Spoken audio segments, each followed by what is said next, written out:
Hi guys, how are you? कैसे हैं आप? एक बार फिर से आपका स्वागत है आपके अपने यूट्यूब चैनल हक आपका। आज हम बीपीएससी टीआरई 4.0 के लिए एंटरप्रेन्योरशिप की क्लासेस की शुरुआत करने वाले हैं। और देखिए, बड़ी ही खुशी की बात है ये आपकी। लेकिन सबसे पहले हम यहाँ डिस्कस कर रहे हैं टीआरई 1.0 में जो आपका क्वेश्चन पेपर हुआ था। अब ये क्यों कर रहे हैं, इसके लिए हमारा क्या पर्पज है? Because we want to know. सबसे पहले बीपीएससी को समझो, वह पूछता क्या है, मतलब कहाँ से वह क्वेश्चन पूछता है, कौन से टॉपिक हैं जिनको ज्यादातर पूछता है। आप खुद भी तो देखो। अब तक तो हमने बताए, आपको किसी और ने भी बताए होंगे, आपने कहीं और भी कहीं देखा होगा, लेकिन अब आप डायरेक्ट बीपीएससी का पेपर उठाकर देखो ना। अगर आपके माइंड में ये चीजें सेट हो जाती हैं कि हाँ भाई, यहाँ से क्वेश्चन हर बार पूछे गए हैं, क्योंकि अब तो आपके लिए टीआरई 1 भी हो चुका, 2 भी हो चुका, 3 भी हो चुका। तो अब तो आपको काफी कुछ यहाँ पर मटेरियल है आपके लिए। और मैं अब आपसे बता रहा हूँ कि अगर आप इनको अच्छे से कर लेते हैं ना, करने का मीन्स ये नहीं है कि मैं ये कह रहा हूँ कि क्वेश्चन रिपीट होते हैं, लेकिन इसका मतलब ये है कि आपके ये जो कंटेंट है ना, इन कंटेंट से ही जहां से क्वेश्चन पूछ रहा है वहां से बीपीएससी जरूर क्वेश्चन पूछता है। तो आपकी 10% तैयारी हो जाएगी अगर आप इनको भी कर लेंगे, तीनों पेपर को। तो मैंने देखिए शुरू में यही कहा है कि आप अपने माइंड सेट करने के लिए सबसे पहले इन जो 1 और 2 और 3 हैं, इन तीनों को ही अच्छे से सोल्व करें, तब जाकर आप क्लासेस को शुरू करें देखना। और मैं तो देखिए, कोई माने या ना माने, लेकिन मैं बिगिनिंग अपनी यहीं से ही करता हूँ। ठीक है। और उसमें जो हमारी बिगिनिंग की आज फर्स्ट होने वाली है, वो आपका टीआरई 1 होगा। और आपको साथ में मैं एक जानकारी और देना चाहता हूँ, अगर आपको ये क्वेश्चन पेपर चाहिए, इसकी आंसर की चाहिए, टीआरई 1, टीआरई 2, टीआरई 3, या एचपीएससी का क्वेश्चन पेपर या उसकी आंसर की, ये सभी आपको मेरे टेलीग्राम चैनल पर मिलेंगे। लिंक आपको वीडियो में नीचे दिया गया है। तो मेरे टेलीग्राम को आप जरूर सब्सक्राइब करें, ज्वाइन करें, वहां पर आपको टोटल नोट्स मिल जाते हैं। ठीक है। और अगर आप फर्स्ट टाइम चैनल पर आए हैं तो please do subscribe my channel and press bell icon also. ठीक है, तो शुरू करते हैं आज की वीडियो को और क्वेश्चन पेपर के साथ। तो देखिए, ये है हमारा क्वेश्चन बुकलेट, मतलब क्वेश्चन पेपर आपका। और इस क्वेश्चन पेपर की अगर हम बात करें, ये टीआरई 1 का क्वेश्चन पेपर है। और टीआरई 1 में जब आपका हुआ था तो तब आपके 120 मैक्सिमम मार्क्स का पेपर हुआ था और 2 आवर्स आपको दिए गए थे। लेकिन अब आपका टीआरई 2, टीआरई 3 जो हुआ है वो आपका 150 मार्क्स का हुआ है और टाइम दिया जा रहा है आपको 2.30, मतलब 2.5 घंटा आपको दिया जा रहा है। तो बात अभी हम इसकी नहीं करेंगे, फिलहाल हम आज टीआरई 1 की बात करें। तो टीआरई 1 के, क्योंकि आज हमें टाइम से मतलब नहीं है, मैक्सिमम मार्क्स से मतलब नहीं है। आज हमें जो मतलब है यहाँ पर वो है कि कौन से क्वेश्चन पूछे जाते हैं, कौन से कॉन्सेप्ट से क्वेश्चन ज्यादा रिपीट किए जाते हैं। ठीक है, हमें अपने माइंड सेट करना है अपनी तैयारी के लिए। ठीक है। तो देखिए, यहाँ पर हमारे ये क्वेश्चन पेपर है और इसका जो बुक सीरीज है वो है आपका ए सीरीज है। और ए सीरीज में आप देखेंगे कि यहाँ पर इसके 2 पार्ट होते हैं, आपका पार्ट 1 और पार्ट 2। पार्ट 1 जो था यहाँ पर सभी के लिए कॉमन था, लेकिन जो और ये था आपका क्वेश्चन नंबर 1 to 40। लेकिन जो पार्ट सेकंड था उसमें इसमें स्पेसिफिक सब्जेक्ट था, अपने अपने सब्जेक्ट के लिए थे। जैसे आपका एंटरप्रेन्योरशिप के, तो 41 से 120 क्वेश्चन यहाँ पूछे गए थे आपके एंटरप्रेन्योरशिप से। और अगर बीएसटी का था तो वो भी 41 से 120 क्वेश्चन बीएसटी के पूछे गए थे। और यदि अकाउंटेंसी का था तो वो भी 41 से आपके 120 क्वेश्चन पूछे गए थे। तो इसमें देखते हैं क्वेश्चन किस किस तरह के पूछे गए थे। तो हम कहाँ से आज हम जो बात करेंगे, वो हम बात करेंगे पार्ट फर्स्ट की नहीं, क्योंकि वो तो जनरल पेपर है, सभी के लिए सेम है। हम बात करेंगे यहाँ पर पार्ट सेकंड की, 41 से 120 क्वेश्चन तक की। आज यहाँ पर हम बात करेंगे कौन से क्वेश्चन कहाँ से पूछे जा रहे हैं, और अपना माइंड सेट करके फिर तैयारी शुरू करेंगे। ठीक है। तो देखते हैं अपना क्वेश्चन का, अपने क्वेश्चन पेपर का फर्स्ट क्वेश्चन। अच्छा, उससे पहले अगर आप चाहते हैं कि ये आपको मिल जाए, तो ये सभी कहाँ मिलेंगे आपको क्वेश्चन पेपर? मेरे टेलीग्राम चैनल पर, लिंक आपको इसी वीडियो के नीचे डिस्क्रिप्शन में दिया हुआ है। तो क्वेश्चन देखते हैं इसके। तो यहाँ से आपका पार्ट सेकंड शुरू होता है एंटरप्रेन्योरशिप का। ठीक है। तो इसमें देखते हैं क्वेश्चन क्या कह रहा है। Which principle of the general management advocate that employee turnover should be minimise, जो एम्प्लॉय का टर्नओवर है उसको कम कर देना चाहिए, to maintain the organisational efficiency, अपने बिजनेस की एफिशिएंसी को बनाए रखने के लिए जो एम्प्लॉय का टर्नओवर है उसको कम कर देना चाहिए। ये कौन सा प्रिंसिपल कहता है मैनेजमेंट का? तो ये कहता है आपका, ऑप्शन है इसका, आंसर है इसका first, A, stability of personal कहता है। ठीक है। हिंदी वर्जन आपका देखना है इसको, तो आप हिंदी वर्जन भी इसका देख सकते हैं। नेक्स्ट क्वेश्चन देखते हैं।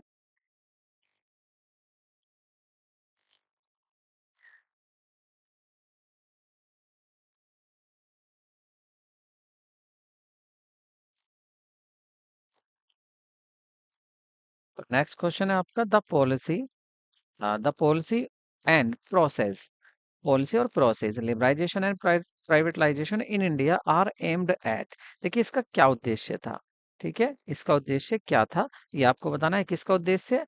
एलपी का। एलपीजी आपने पढ़ा होगा, उसमें एलपी की बात करें, लिबराइजेशन और प्राइवेटाइजेशन का क्या उद्देश्य था? Encourage foreign investment and reduce government control, government के कंट्रोल को कम करना और फॉरेन इन्वेस्टमेंट को बढ़ाना, ठीक है, फॉरेन इन्वेस्टमेंट को बढ़ाना था। Transforming ownership and control of the public sector enterprises to the private entities, के जो ट्रांसफर करना था ओनरशिप को, जो ओनर थी, ओनरशिप को जो स्वामी था वो उसको बदलना था, मतलब ओनरशिप को, और कंट्रोल को जो पब्लिक सेक्टर का था उसको प्राइवेट में करना था। ये भी था, क्योंकि प्राइवेट सेक्टर को भी यहाँ पर क्या था, उसकी भी भागीदारी को बढ़ाना था। तो देखिए जब आपके दो ऑप्शन आ गए तो ऑप्शन कौन सा जा रहा है? और expand the role of the government in the economy, economy government का रोल बढ़ाना, नहीं ये नहीं था, तो ए भी था बी भी था, तो आपका आंसर क्या होगा? D, more of the above, मतलब एक से ज्यादा, more of the one of the above, ऊपर के जो आंसर है इनमें एक से ज्यादा। तो देखिए ए भी था और बी भी था। एलपीजी की शुरुआत की गई थी और इसको हम एलपीजी को डिटेल में पढ़ेंगे, ये भी आपको याद रखना है, ठीक है। नेक्स्ट क्वेश्चन देखते हैं, क्वेश्चन नंबर 33। और 33 में क्या पूछा है? 33 में पूछा है कि the government of India propose to encourage the e-transaction by encouraging the use of plastic money through debit card, credit card, gift card, or net banking by allowing deduction in the usage of charges, fees, and income tax expectation or expectation, and which component of the business environment does it represent? देखिए government को क्या करना था? Government को encourage करना था ई transaction को, और ई ट्रांजैक्शन को बढ़ावा देना था किसको बढ़ा देकर? प्लास्टिक मनी को। और गवर्नमेंट ने उसमें क्या किया? उसमें जो फीस थी आपकी, डिडक्शन था, टैक्स में छूट थी, टैक्स में छूट दी गई इनकम टैक्स में, और नेट बैंकिंग में भी उसको छूट दी गई। तो ये जो यहाँ कौन से बिजनेस का एनवायरमेंट की बात हो रही है? यहाँ सोशल की, पॉलिटिकल की, इकोनॉमिक की। तो देखिए यहाँ पर किसकी हो रही है? छूट की बात हो रही है, ठीक है, यहाँ पैसे की बात हो रही है, समाज के लिए काम की नहीं, पैसे की बात हो रही है। तो ये होता है आपका इकोनॉमिक, ये होगा आपका इकोनॉमिक, इकोनॉमिक, इकोनॉमिक आपका इकोनॉमिक क्या होता है? आपका ऑब्जेक्टिव होगा, ठीक है, इकोनॉमिक ऑब्जेक्टिव होगा, ठीक है। तो कौन से ऑब्जेक्टिव या कंपोनेंट्स आ रहा है यहाँ पर? इकोनॉमिक, यहाँ पे इकोनॉमिक की ही बात हो रही है। नेक्स्ट क्वेश्चन देखते हैं, क्वेश्चन नंबर आपका 44। The Indian government initiated LPG reform, जो सुधार था, कौन सुधार था? लिबराइजेशन, प्राइवेटाइजेशन और ग्लोबलाइजेशन, जो सुधार थे वो एड्रेस करते हैं चैलेंज को। कौन से चैलेंज थे जिनको एड्रेस करते हैं? जो गवर्नमेंट इंडिया ने शुरू किया था एलपीजी सुधार, तो उसके कौन से चैलेंज थे जिसको ये एड्रेस करते हैं? सिलो इकोनॉमिक थी, जो इकोनॉमी थी वो सिलो थी, ग्रोथ थी, और ह्यूज एम्प्लॉयमेंट था। हाँ ये भी था कि एक तो इकोनॉमी स्लो थी उसको दूर करना था और एम्प्लॉयमेंट बढ़ाना था, और excessive control of government and bureaucracy, जो ब्यूरोक्रेसी थी और कंट्रोल था उसको, वो चैलेंज खत्म करना था। ये भी चैलेंज था। क्या चैलेंज था? कि ब्यूरोक्रेसी होती है मतलब लालची फसाई, जो कर्मचारी होते हैं सरकारी वो काम नहीं करते, वो था। ये wide spread poverty and income inequality, या जो आपका जो पॉवर्टी फैली हुई थी और अनइक्वालिटी फैली हुई थी उसको दूर करना था। तो ये देखिए पहले दोनों ही आ रहे हैं यहाँ पर आपके ऑप्शन, पहले दोनों आ रहे हैं। जहां पर दो होते हैं या दो से ज्यादा होते हैं उसमें आपका ऑप्शन क्या होता है? डी, ठीक है, तो ऑप्शन यहाँ पर डी होगा। नेक्स्ट क्वेश्चन देखते हैं। नेक्स्ट क्वेश्चन आपका आइडेंटिफाई करना, आपको पहचान करनी है। करेक्ट सीक्वेंस, सही क्रम क्या है? Step involving in the planning process, जो प्लानिंग प्रोसेस होती है उसमें सही स्टेप क्या होते हैं? तो देखिए आपको सभी जितने भी मैनेजमेंट के फंक्शंस हैं उनकी सभी की आपको प्रोसेस भी लर्न करनी है, और उनको भी हम भी आपको लर्न कराएंगे। तो कह रहे हैं सबसे पहले इवेलेटिंग होता है ऑल्टरनेटिव्स का, नहीं सबसे पहले ऑल्टरनेटिव तो आते ही नहीं है। या बी सेटिंग ऑब्जेक्टिव, तो हाँ सही है, सेटिंग ऑब्जेक्टिव तो होते हैं। और उसके बाद आइडेंटिफाइंग ऑल्टरनेटिव्स, नहीं आइडेंटिफाई नहीं होता, पहले डेवलप किए जाते हैं। तो आपका सेटिंग ऑब्जेक्टिव ठीक है, डेवलपमेंट प्रीमिसेस ठीक है, आइडेंटिफाइंग ऑल्टरनेटिव्स, फिर ऑल्टरनेटिव्स को आइडेंटिफाई किया जाता है यहाँ, ये भी ठीक है आपका। आगे course of action, evaluating of the alternative native course, ये भी यहाँ पर आपका सही आ रहा है, ठीक है, ये भी आपका यहाँ पर सही आ रहा है। और इंक चेंज कर लेते हैं यहाँ। हाँ, आगे देखेंगे आपका है फिर कह रहे हैं तो सी, यहाँ पर सी सही आ रहा था और तो कोई आंसर था नहीं, तो आंसर क्या हो जाएगा आपका, सी आपका करेक्ट आंसर होगा, ठीक है। तो ये क्या दिए हुए हैं आपको, प्लानिंग प्रोसेस के आपको स्टेप दिए हुए हैं। तो सबसे पहले क्या करते हैं, ऑब्जेक्टिव निर्धारित करते हैं, उसके बाद प्रीमिसेस को डेवलप किया जाता है, विकसित किया जाता है, उसके बाद आइडेंटिफाई की जाती है ऑल्टरनेटिव्स की, क्या क्या ऑल्टरनेटिव्स हो सकते हैं, उसके बाद एक्शन लिया जाता है और फिर एवलेटिंग किया जाता है, और उसके बाद ऑल्टरनेटिव कोर्स होता है। तो आपका ऑप्शन सी सही है यहाँ पर, ठीक है। नेक्स्ट क्वेश्चन देखते हैं, और नेक्स्ट क्वेश्चन है आपका 46, कह रहे according to the Maslow hierarchy ratio, जो मैस्लो की हायरार्की रेशियो थी ऑफ नीड, इसने आवश्यकताओं का एक आपका पिरामिड दिया है। किसका पिरामिड दिया है, आवश्यकताओं का पिरामिड दिया है मैस्लो ने, ठीक है।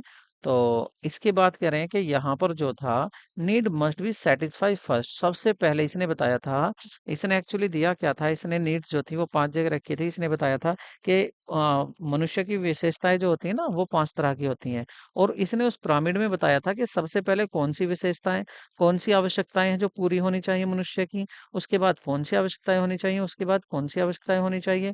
तो यहाँ पर आपसे पूछ रहा कि जो सबसे पहले सेटिस्फाई होनी चाहिए वो कौन सी है, जो सबसे पहले संतुष्ट होनी चाहिए, सबसे पहले पूरी आवश्यकता होनी चाहिए, वो कौन सी है। तो देखिए वो होती है आपकी सबसे पहले क्या कहा था इसने, Maslow hierarchy to need which of the following needs must be satisfy first. तो सबसे पहले आपकी सेल्फ एक्चुअलाइजेशन नीड्स होनी चाहिए, सोशल नीड्स, या मोर ऑफ द वन, या सेल्फ नीड्स, सेफ्टी नीड्स होनी चाहिए। तो इसमें पूछा है कि hierarchy need following needs must be satisfy first, इनमें से फर्स्ट पूछ रहा है, इनमें से फर्स्ट कौन सी होनी चाहिए। तो पहले सेफ्टी होनी चाहिए, सेल्फ एक्चुअलाइजेशन होना चाहिए, या सोशल नीड्स होनी चाहिए। तो सेल्फ एक्चुअलाइजेशन तो सबसे बाद में आता है, और इन तीनों में सबसे पहले क्या होगा आपका, सबसे पहले यहाँ पर आता है आपका सेफ्टी नीड, ठीक है। वैसे उसकी अलग होती है, सेफ्टी नीड नहीं होती, रोटी कपड़ा और मकान की होती है सबसे पहले, सेफ्टी नीड दूसरे नंबर पर आती है। लेकिन यहाँ पर कह रहा है कि इनमें से कौन सी है, तो बीपीएससी ने इसका आंसर क्या दिया है, ए दिया है, क्योंकि इनमें से पूछ रहा है, ठीक है।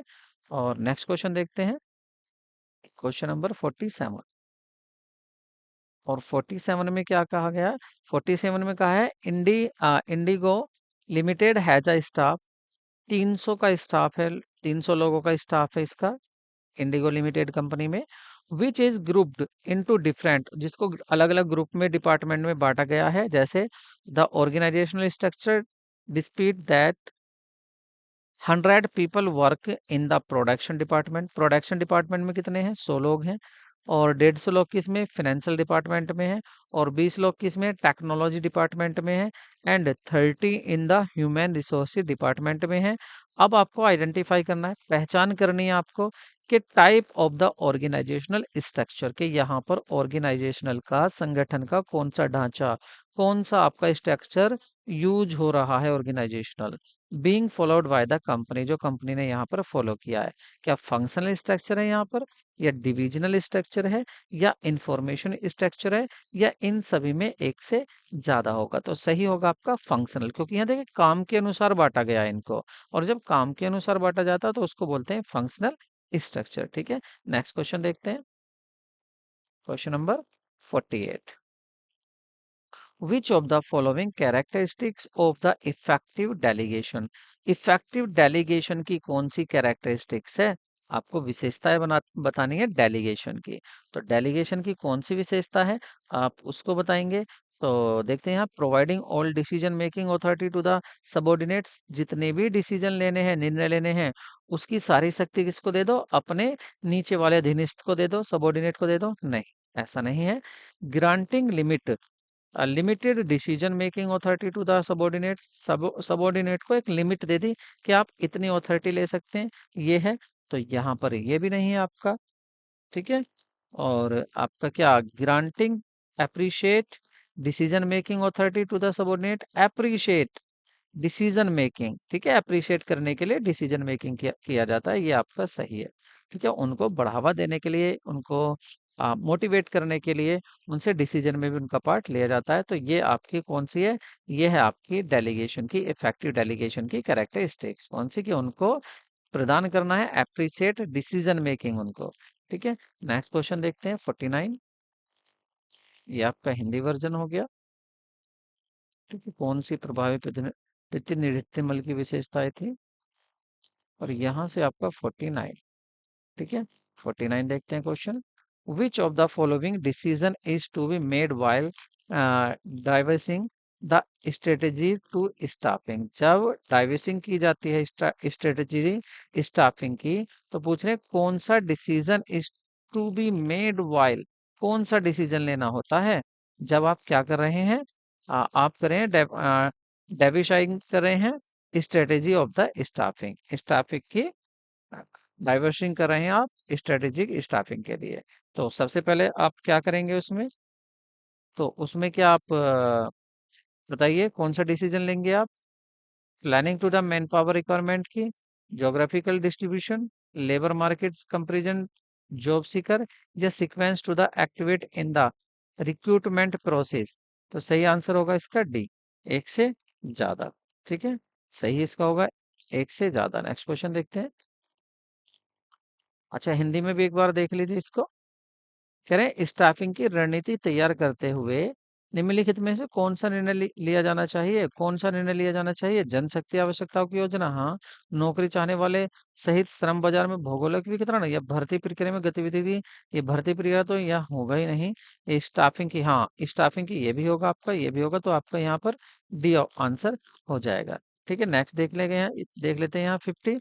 निम्नलिखित में कौन सा विवरण किसी विशिष्ट समय पर किसी कंपनी का वित्तीय स्थिति का इस पे स्नैपशॉट प्रदान करता है। ठीक है, वित्तीय स्थिति का स्नैपशॉट कौन प्रदान करता है। ठीक है, वित्तीय विवरण का विशिष्ट समय पर, एक विशिष्ट समय पर, किसी भी समय पर अगर आपको किसी कंपनी का फिनेंशियल पोजीशन का स्नैपशॉट देखना है, ठीक है, उसका क्या देखना है आपको, स्नैपशॉट देखना है, तो बताइए उसको कौन प्रदान करेगा, विवरण करेगा, प्रॉफिट एंड लॉस, या आपका नगदी नगदी प्रमाण करेगा, कैश कैश फ्लो, या बैलेंस शीट करेगी। देखिए यहाँ जो आपका सही आंसर होगा वो होगा सी, बैलेंस शीट बताती है, क्योंकि इसका नाम क्या है दूसरा, पोजीशन स्टेटमेंट। दूसरा क्या, पोजीशन स्टेटमेंट, ये क्या बताता है, पोजीशन बताता है बिजनेस की किसी भी एक समय को, क्योंकि ये 31 मार्च या 31 दिसंबर को बनाया जाता है। ठीक है, एक डेट को बनाया जाता है ये। ठीक है, 51 क्वेश्चन देख लेते हैं। निम्नलिखित में से किस प्रशिक्षण का उद्देश्य प्रशिक्षु को अपनी विशेषज्ञता के क्षेत्र में विभिन्न प्रकार के कार्य करने के सक्षम बनाने के लिए व्यापक प्रशिक्षण प्रदान करना है। ठीक है, ट्रेनिंग की बात कर रहे हैं, तो कौन ट्रेनिंग प्रदान करनी है किसके लिए, उसका उद्देश्य क्या है कि जो ट्रेनर है उसको, वो अपनी विशेषताओं को, अपनी विशेषज्ञता जो उसकी स्पेशलाइजेशन है उसको के क्षेत्र में विभिन्न प्रकार का कार्य करने के लिए सक्षम बनाना, उसको डेवलप करना है। ठीक है, तो कौन सा परीक्षण है यहाँ, तो कौन सा व्यापक प्रदान करना चाहिए। ठीक है, तो इसका आंसर होगा आपका कार्यस्थल पर या ये होगा आपका शागिर्दी। शागिर्दी को आप इंग्लिश में देख सकते हैं, क्या कहा गया है, अप्रेंटिसशिप। ठीक है, अप्रेंटिसशिप में सही आंसर आपका यही है। ठीक है, नेक्स्ट देखते हैं। 50 हो गया, अब आपका देखते हैं 51, उसके बाद 52, कार्यशील पूंजी। यहाँ पर किसकी बात हो रही है, वर्किंग कैपिटल की बात हो रही है। शब्द का क्या अर्थ है, वर्किंग कैपिटल का क्या अर्थ होता है, किसी कंपनी का दीर्घकालीन ऋण, जो लॉन्ग टर्म डेप्ट है, जो कर्जा लिया है कई कई साल के लिए कंपनी ने, वो होता है क्या कार्यशील पूंजी, नहीं, वो तो नहीं होता। अचल संपत्ति होती है कि निवेश, यदि आप फिक्स एसेट वगैरह में निवेश करेंगे, क्या वो होता है, वो भी नहीं होता। फिर क्या होता है, वर्तमान परिसंपत्ति और वर्तमान देनदारियों के बीच अंतर, मतलब जो आपकी करंट एसेट है वह, और आपकी करंट लाइबिलिटी है वह दोनों का जो डिफरेंस होता है वो होता है आपका वर्किंग कैपिटल, कार्यशील पूंजी। ठीक है, तो ऑप्शन क्या होगा सही यहाँ पर? सी आपका करेक्ट ऑप्शन होगा। नेक्स्ट देखते हैं, उद्यमी अत्यंत कार्य उन्मुख होता है। जो कौन सा उद्यमी, कौन सा बिजनेसमैन होता है जिसको अत्यंत कार्योन्मुख कहा जाता है? कौन सा होता है ऐसा? तकनीकी वाला उद्यमी होता है, उद्यमी मतलब बिजनेस करने वाला, या अवसर की प्रतीक्षा करने वाला होता है, या प्रेरित होता है? ठीक है, तो इसका होता है तकनीकी वाला। सही आंसर क्या है इसका? तकनीकी। जो तकनीकी उद्यमी होता है वो अत्यंत कार्य उन्मुख होता है। ठीक है, ऑप्शन आपका ए सही होगा। नेक्स्ट क्वेश्चन देखते हैं, धन जुटाने की एक विधि के रूप में क्राउड फंडिंग, जो आपकी पब्लिक फंडिंग है, का उद्देश्य क्या है? धन जुटाना है तो उसका क्राउड फंडिंग का क्या उद्देश्य है? तो इसका उद्देश्य है आपका ऑनलाइन प्लेटफॉर्म के माध्यम से बड़ी संख्या में व्यक्तियों से धन जुटाना। ठीक है, ऑनलाइन प्लेटफॉर्म से बड़ी संख्याओं में धन जुटाया जाता है। नेक्स्ट क्वेश्चन देखते हैं, एमएसएमई, नेक्स्ट आपका 55, MSME development act came into force in. जो एमएसएमई आपका डेवलपमेंट आया, देखिए आपका बीएसटी में भी क्वेश्चन पूछा गया था। तो जो आपका एमएसएमई डेवलपमेंट एक्ट आया था वो कब आया था? 2006 में, 2019 में, 2012 में, या मोर देन वन, एक से ज्यादा में? सन में क्या एक से ज्यादा हो जाएगा? नहीं, ये आया था आपका 2006 में। ठीक है, नेक्स्ट क्वेश्चन देखते हैं। नेक्स्ट क्वेश्चन है, what is the purpose of bond market? जो बॉन्ड मार्केट होती है उसका क्या पर्पज होता है, क्या उद्देश्य होता है बॉन्ड मार्केट का? Trading of the company stock, company stock की ट्रेडिंग करना, या buying and selling the government डेप्ट सिक्योरिटी, या buying and selling the private institution डेप्ट सिक्योरिटी। देखिए, ये खरीदना और बेचने का काम करता है। ठीक है, खरीदने और बेचने का काम करता है किसका? जो गवर्नमेंट डेप्ट सिक्योरिटी होती है ना, उन गवर्नमेंट की सरकारी जो ऋण सिक्योरिटी होती हैं, उनको खरीदना और बेचने का काम कौन करता है? Bond market. ठीक है, ये आपको याद रखना है, इंपॉर्टेंट क्वेश्चन है। ठीक है, तो इसका सही आंसर क्या होगा आपका? B, option B is correct answer. Next question देखते हैं, which of the following is not a type of personal barrier? जो पर्सनल बैरियर है वह कौन सा नहीं है, आपको उसकी पहचान करनी है। तो देखिए, अनविलिंगनेस, किस, ये तो पर्सनल है, विलिंग कौन करता है? पर्सन ही करेगा। फियर जो होता है चैलेंज का, वो भी पर्सन में ही होता है। Loss of transactions and poor retention, देखिए loss of transaction, transmission, transmission का लॉस होना, ये कोई पर्सनल नहीं होता, ये टेक्निकल होता है। तो ये क्या होगा आपका? सी होगा। ठीक है, ये नहीं है, क्या नहीं है? ये पर्सनल बैरियर नहीं है। ठीक है, नेक्स्ट देखते हैं 58, क्वेश्चन नंबर 58 देखते हैं, what is the role of stock exchange in financial market? जो आपका वित्तीय बाजार है उसमें जो स्टॉक एक्सचेंज है, इसका क्या रोल है, क्या भूमिका है इसकी? तो ए ऑप्शन देखते हैं, facilitating the trading of the stock and other security. जो स्टॉक्स है और अदर सिक्योरिटी है उसकी ट्रेडिंग करता है, खरीदना बेचना उस पर, उसको फैसिलिटेट करता है, सुविधाएं देता है, ध्यान रखता है उसका, बिल्कुल करता है। ये तो है, ये तो आंसर सही है। और देख लेते हैं कभी आंसर, फिर यहाँ पर डी आ जाए, setting interest rate and loans, other security नहीं, ये नहीं है। Offering investment advisory service to the investor, ये भी नहीं है आपका। तो सही ऑप्शन क्या है आपका इसका? 58 का ए ही होगा। ठीक है, नेक्स्ट क्वेश्चन देखते हैं 59, refer to the structure of the total capital fund raised by the company.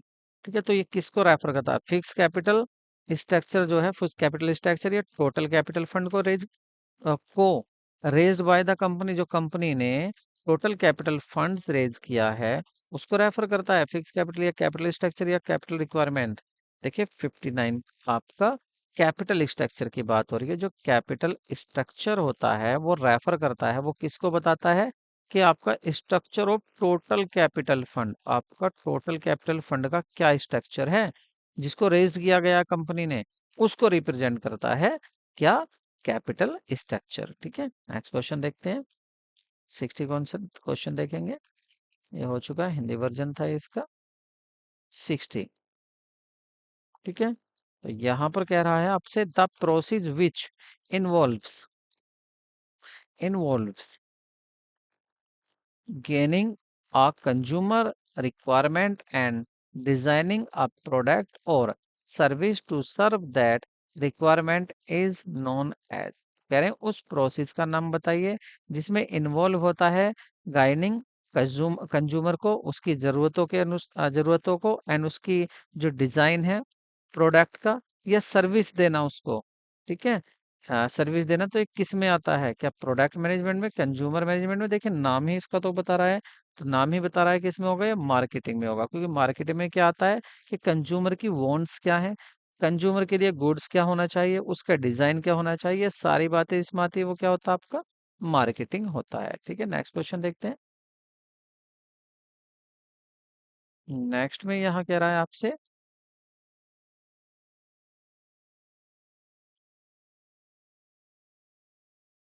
Question नहीं आ रहा, अब ले लेते हैं, क्वेश्चन आएगा अब सही दिखाई देगा। ठीक है, तो देखिए और बस कुछ दिन की बात है, अब हमारे सब्सक्राइबर जो हैं 45 हो गए, जैसे ही 50 हो जाएंगे तो आपसे हम लाइव क्लास भी ले सकते हैं, तो आप उसमें सभी प्रॉब्लम अपने तुरंत बता भी सकते हैं। ठीक है, identify the correct sequence of the step to be followed in the trading procedure at stock exchange. जो स्टॉक एक्सचेंज में करेक्ट सीक्वेंस आपको बतानी है, उन स्टेप्स बताने हैं आपको जो फॉलो किए जाते हैं ट्रेडिंग करने में, ट्रेडिंग प्रोसीजर में। और वो भी कहाँ? ट्रेडिंग प्रोसीजर में कहाँ पर फॉलो किए जाते हैं? स्टॉक एक्सचेंज में। तो आपको वो स्टेप बताने हैं सही कौन से हैं। ठीक है, तो यहाँ पर आपका सही सीक्वेंस देखते हैं, सही सीक्वेंस डायरेक्ट चलते हैं। ओपनिंग द ट्रेडिंग अकाउंट, सबसे पहले आपको एक ट्रेडिंग अकाउंट ओपन करना होगा। एंड डीमेट अकाउंट, या आपको एक डीमेट अकाउंट खोलना पड़ेगा, उसको डीमेट अकाउंट भी कहते हैं। और प्लेसिंग ऑर्डर, एक आपको एक ऑर्डर देना पड़ेगा। और एक्सक्लूशन ऑफ द ऑर्डर, आपके ऑर्डर ऑर्डर पर कार्रवाई होगी। और सेटलमेंट फिर ऑर्डर होता है। तो आपका सीक आपका बिल्कुल सही है। नेक्स्ट देखते हैं।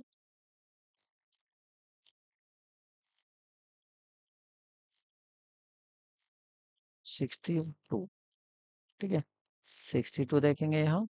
आ टर्म, एक ऐसी टर्म की बात कर रहा है ये। Term, design, symbol, or any other feature that identifies one seller good or service or distincts from those other seller are not। ठीक है, एक ऐसा सिंबल हो सकता है, कोई ऐसा डिजाइन हो सकता है जो एक विक्रेता के माल को दूसरे विक्रेता से अलग करता है। जैसे दो विक्रेता हैं, दो माल बेचने वाले हैं, एक है ए, एक है बी। तो एक है ए, एक है बी। तो ए का कोई ऐसा डिजाइन, कोई ऐसा सिंबल जो बी से इसके प्रोडक्ट को अलग करता हो, उसको क्या कहते हैं? तो उसको बिल्कुल सिंपल क्वेश्चन है, क्या होता है? ब्रांड होता है। ठीक है, ब्रांड से पता चल जाता है कि हाँ भाई इसका ये ए का है, ए कंपनी का प्रोडक्ट है, या ये बी कंपनी का प्रोडक्ट है। नेक्स्ट क्वेश्चन देखते हैं। तो नेक्स्ट क्वेश्चन देखते हैं, और नेक्स्ट क्वेश्चन में which of the following service as, इनमें से कौन सा सर्विस करता है, किस तरह इंटरमीडिएटरी, मध्यस्थ की, बिचौलिया की भूमिका निभाता है, किस किस के बीच में? बिटवीन इन्वेस्टर, एक तरफ तो है इन्वेस्टर और दूसरी तरफ है इन्वेस्टर एंड डिपॉजिटरी, और दूसरी तरफ क्या है? डिपॉजिटरी। इन दोनों के बीच में मध्यस्थ का काम करता है हु, जिसका काम क्या है? जो ऑथोराइज्ड होता है, ऑथोराइज्ड भी होता है। ठीक है, और मेंटेन करता है, अकाउंट्स को मेंटेन करता है। डीमेटलाइज्ड शेयर, जो डीमेटलाइज्ड शेयर हैं उनके अकाउंट को भी ये मेंटेन करता है। तो बताइए यहाँ बीच में कौन आएगा? देखिए ऑप्शन डिपॉजिटरी तो होगा नहीं, क्योंकि डिपॉजिटरी और इन्वेस्टर के बीच में है, तो डिपॉजिटरी तो खुद ही यहाँ बैठा है। तो ये होता है आपका डिपॉजिटरी पार्टिसिपेंट। ठीक है, ऑप्शन आपका ए सही होगा। नेक्स्ट क्वेश्चन देखते हैं। नेक्स्ट क्वेश्चन है एन ऑर्गेनाइज्ड नेटवर्क, एक ऑर्गेनाइज्ड नेटवर्क क्या है? एक ऑर्गेनाइज्ड नेटवर्क है ऑफ एजेंसीज और इंस्टीट्यूशन। किसी इंस्टीट्यूशन का या एजेंसी का ऑर्गेनाइज्ड नेटवर्क जो क्या करता है, इन कॉम्बिनेशन कॉम्बिनेशन में परफॉर्म करता है सभी फंक्शन, जितने भी कार्य होते हैं जिनकी जरूरत होती है लिंक करने में, जोड़ने में, किस किस को, प्रोड्यूसर और एंड कंज्यूमर। जो एंड कंज्यूमर और प्रोड्यूसर होता है उनको जोड़ने में, जितने भी फंक्शंस होते हैं उनको परफॉर्म करने में किस नेटवर्क की जरूरत होती है, वो कौन सा नेटवर्क होता है, उसको यहाँ पूछ रहे हैं। अकॉम्प्लिश द मार्केटिंग टास्क, जो मार्केटिंग टास्क को अकॉम्प्लिश करता है उसको बताइए क्या कहते हैं, जो इन दोनों के बीच में लिंक भी करता है, प्रोड्यूसर के और एंड कंज्यूमर के बीच में। तो वो होता है आपका चैनल डिस्ट्रीब्यूशन, ऑप्शन आपका ए। नेक्स्ट क्वेश्चन देखते हैं।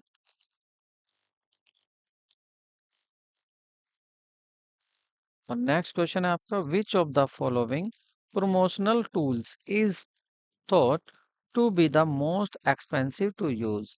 देखिए सबसे ज्यादा कौन सा खर्चीला, सबसे ज्यादा कौन से खर्चीला खर्चीला टूल समझा जाता है। प्रमोशनल टूल्स कौन सा है जिसको क्या समझा जाता है, खर्चीला समझा जाता है। एडवर्टाइजिंग, एडवर्टाइजमेंट है, या आपका पब्लिक रिलेशन, या आपका पर्सनल सेलिंग। तो सबसे ज्यादा होता है पर्सनल सेलिंग। पर्सनल सेलिंग में इसको, प्रमोशनल टूल को टफ समझा जाता है थोड़ी। It is tough to tough to be the most expensive. इसका एक बार हिंदी वर्जन देख लेते हैं। तो कौन से प्रचार उपकरण का प्रयोग करना सबसे महंगा समझा जाता है, ठीक है। टफ का मतलब क्या है यहाँ पर, टफ का मतलब है यहाँ से महंगे से। तो सबसे महंगा किसको समझा जाता है, सबसे महंगा जो समझा जाता है वो समझा जाता है आपके व्यक्तिगत बेचना। अगर एक एक आदमी से माल बिकवा रहे तो उसको सबसे ज्यादा टफ या महंगा समझा जाता है, ठीक है। नेक्स्ट क्वेश्चन देखते हैं। 66, एक उपभोक्ता वस्तु और या सेवा जैसे कि साबुन, कैंडी बार, सुसाइन जैसे बार बार खरीदा जाता है, ये बार बार खरीदे जाते हैं, ठीक है। अक्सर आवेग पर, खरीद प्रक्रिया पर बहुत कम समय खर्च किया जाता है, इन पर बहुत कम भी खर्च किया जाता है, उसे क्या कहते हैं, ठीक है। तो आपसे क्या पूछ रहे हैं, आपसे उस उत्पादन को कहते हैं, उस उत्पाद को पूछ रहे हैं, ठीक है। जैसे कि अवसर आवेग पर, खरीदी प्रक्रिया पर बहुत कम खरीदा खर्च किया गया, उसे क्या कहा जाता है।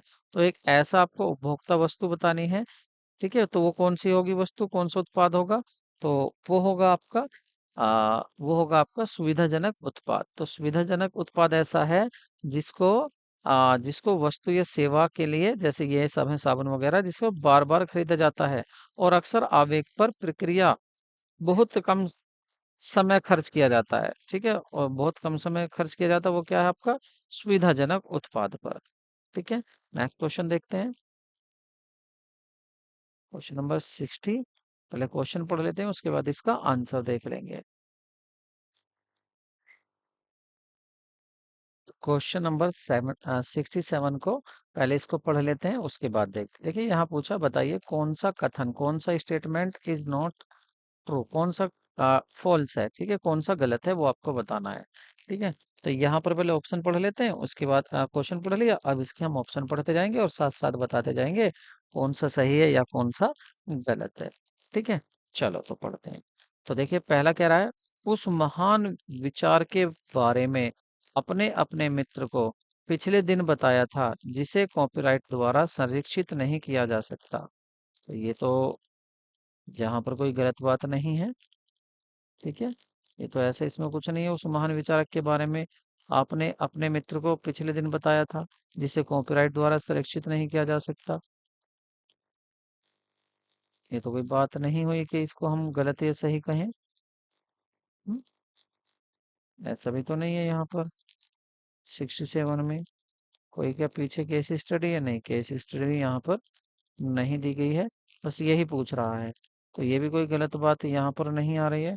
उस महान विचार विचार के बारे में आपने अपने मित्र को पिछले दिन बताया था जिसे कॉपीराइट द्वारा संरक्षित नहीं किया जा सकता, ठीक है।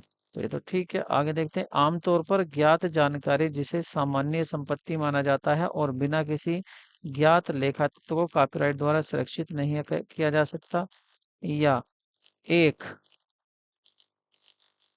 एक कोरियोग्राफिक कार्य चाहे वह मूल हो या नहीं कॉपीराइट संरक्षण के अधीन नहीं है जब तक कि इसे वीडियो टेप या नोटेट नहीं किया जा सकता। ये भी कोई गलत बात नहीं है, तो इसमें से तो कोई नहीं आंसर है। इसमें कौन सा आंसर होगा? कोई नहीं। इसका एक बार आप इंग्लिश वर्जन भी देख ले। That great idea you told your friend about the other day can not be protected by the copyright. ठीक है, कोई आइडिया को तो यहाँ कॉपीराइट से प्रोटेक्ट नहीं किया जाता है। कि कॉपीराइट से किसको किया जाता है? आपकी कोई आपका कोई साहित्य हो उसका, या आपकी कोई स्क्रिप्ट हो उसको कॉपीराइट किया जाता है। ठीक है, और आइडिया भी हो सकता है, आपका कोई आइडिया उसको भी कॉपीराइट कर सकते हैं आप। ये तो बात यहाँ सही है। Commonly known as the information of the consider of common property and with no no authorise can not be protected by copyright. इसको जो आपकी क्या है, ये information that considered to common property, यहाँ कॉमन प्रॉपर्टी कह रहा, तो इसको आप प्रोटेक्ट नहीं कर सकते कॉपीराइट से, ये भी सही कह रहा है। ठीक है, और यहाँ chronologic choreographic work whether original और नॉट, चाहे वो ओरिजिनल हो या नॉट हो, is not subject to copyright, subject copyright के लिए नहीं है। ये भी बात सही है, तो इसमें नन ऑफ द अबव आगा, गलत कोई नहीं था। ये ऑप्शन सही था। ये आपको सब कुछ इंटेलेक्चुअल प्रॉपर्टी के बारे में यहाँ पर बताया गया था। ठीक है, इंटेलेक्चुअल को क्या होते हैं आपको, तो हम इनको डिटेल में पढ़ेंगे। ठीक है, यहाँ पर देखेंगे 68, the degree that an economic variable change in response to a change in another economic variable is not as, एक ऐसी degree that an economic variable change करता है in response to the change in the another economic variable। ठीक है, कह रहे हैं कि अगर एक वेरिएबल में चेंज होता है तो उससे दूसरे वेरिएबल में भी चेंज हो जाता है, तो इसको क्या बोलेंगे? इसका मतलब यहाँ पर क्या है, इसको किस उससे जाना जाएगा? इलास्टिसिटी है, या नॉन इलास्टिसिटी है, या डिपेंडेबिलिटी है, या इनमें से कुछ नहीं। तो इसका जो सही आंसर होगा वो आपका होगा ए, 68 का। इसको बोलेंगे इलास्टिसिटी। इलास्टिसिटी में क्या होता है कि जैसे आपके प्राइस में चेंज हो रहे हैं तो आपके डिमांड में भी चेंज होते हैं, यानी कि एक वेरिएबल में चेंज होने से दूसरे वेरिएबल में भी चेंज हो जाते हैं, तो इसको बोलते हैं इलास्टिसिटी। नॉन इलास्टिसिटी तो अगर यहाँ इसके चेंज होने पे इस पर कोई फर्क नहीं पड़ता वो होता। तो इलास्टिसिटी ऑफ डिमांड और इलास्टिसिटी ऑफ प्राइस भी हमें डीपली पढ़ना है। ठीक है, नेक्स्ट क्वेश्चन देखते हैं।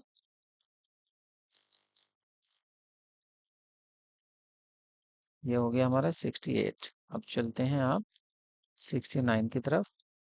Which of the following statement is false.